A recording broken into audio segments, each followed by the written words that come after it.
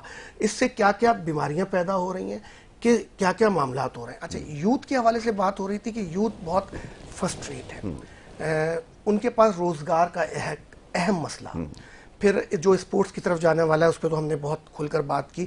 پچھلے دنوں آپ کو یاد ہوگا کہ ایک اولمپکس میں ایک لڑکی نے بھی جو ہے وہ ہمارے کراچی کی تھیں, نام میرے ذہن سے ان کا نکل گیا, کورنگی سے تعلق تھا ان کا, نسیم حمید صاحبہ. نسیم حمید کو صرف ایک گراؤنڈ دے دیا گیا اور اس کے بعد اس کے کیا ہوا کیا نہیں ہوا کوئی چیک اینڈ بیلنس نہیں ہے, کچھ نہیں پتا ان کا. تو ہم ہر شعبے میں زبوں حالی کی طرف ہیں.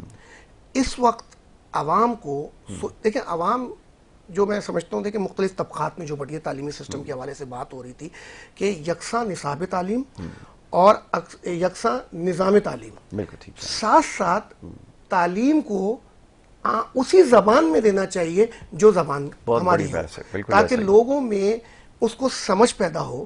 دیکھیں ہم ایک طرف انگلش کی بات کرتے ہیں، ایک طرف اردو کی بات کرتے ہیں، اب نہ بچے اردو کو سمجھ پا رہے ہیں نہ انگلش کو سمجھ پا رہے ہیں۔ میں لوگوں کو دیکھتا ہوں وہ لفظ بالکل لکھتے ہیں تو بے لام کاف لام لکھتے ہیں، جو کہ بالکل ہی غلط ہے، بے الف با پھر لام کاف لام لکھا جائے گا، تو املے کی بے انتہا غلطیاں ہیں، تلفظ کی غلطیاں ہیں۔ اس کے اوپر یہ کیوں ہو رہا ہے؟ کیونکہ ہم دوہری ہر چیز میں ہم اپنے آپ کو جو ہے نا ڈبل مائنڈڈ کیے ہوئے ہیں۔ اگر اسٹینڈرڈ سنگل ہو جائے اور ہم ہر چیز میں ایک یونیفیکیشن قائم کر دیں تو آپ یقین جانیے کہ ہمارا معاشرہ ترقی کی طرف جائے گا، یوتھ بھی آگے روزگار کی طرف بڑھے گی۔ ہمارا کام ہے کہ اس کو اپنے پاؤں پہ کھڑے کرنا، کیونکہ آگے جو ہے ہماری یوتھ ہم سے زیادہ ہے۔ بالکل ایسا ہی، آبادی کی بڑی تعداد جو ہے وہ یوتھ کے اوپر مشتمل ہے، ایسا کہا جاتا ہے، اور ظاہر ہے کہ اگر ان کے پاس تعلیم نہیں ہوگی، یہ شعور نہیں ہوگا، تو پھر یہی کچھ صورتحال ہے، اس کا ہمیں سامنے رہے گا۔ کوئی بھی شخص سوشل میڈیا کے ذریعے ان کو کنٹرول کرے گا اور پھر نتائج ویسے ہی نکلیں گے جیسے ہمیں نظر آئے۔ 9 مئی کو جو کچھ ہوا یہ ذہنوں میں ابھی بھی وہ یاد تازہ ہے، کیا کچھ ہوتا رہا اور گمراہ کیا جاتا رہا، سیاسی جماعت فائدہ اٹھاتی رہی اور اس کے نتائج آپ کے سامنے۔ تو بہرحال یہ قطعی اس کو کسی بھی طور پر جو وہ انقلاب یا اس طرح کی کوئی نام نہیں دیا جا سکتا۔ یہ قطعی ہم متحمل نہیں ہیں کہ اس قسم کا جو ہے وہ دوبارہ سے کوئی عمل ہو یا دہرایا جائے، کسی کی بھی جانب سے دہرایا جائے، یہ قابل مذمت ہے اور رہے گا۔ تو جناب کوشش کریں گے آگے موقع ملے تو اس کے اوپر مزید گفتگو کریں۔ وقت میرے پاس بالکل ختم ہو گیا۔ میں افتخار غزالی بھائی کا بڑا شکر گزار ہوں کہ انہوں نے پروگرام میں وقت دیا۔ جناب فیصل علی بلوچ صاحب کا بڑی اچھی گفتگو انہوں نے کی، ان کو انشاءاللہ زحمت دیتے رہیں گے۔ دونوں معزز مہمانوں کو بڑا شکریہ کہ وہ یہاں تشریف لائے۔ ایک بریک کی طرف ہم جا رہے ہیں اور بریک کے بعد دوسرے سیگمنٹ کی طرف بڑھیں گے۔ آپ دیکھتے رہیے ہمارا پروگرام۔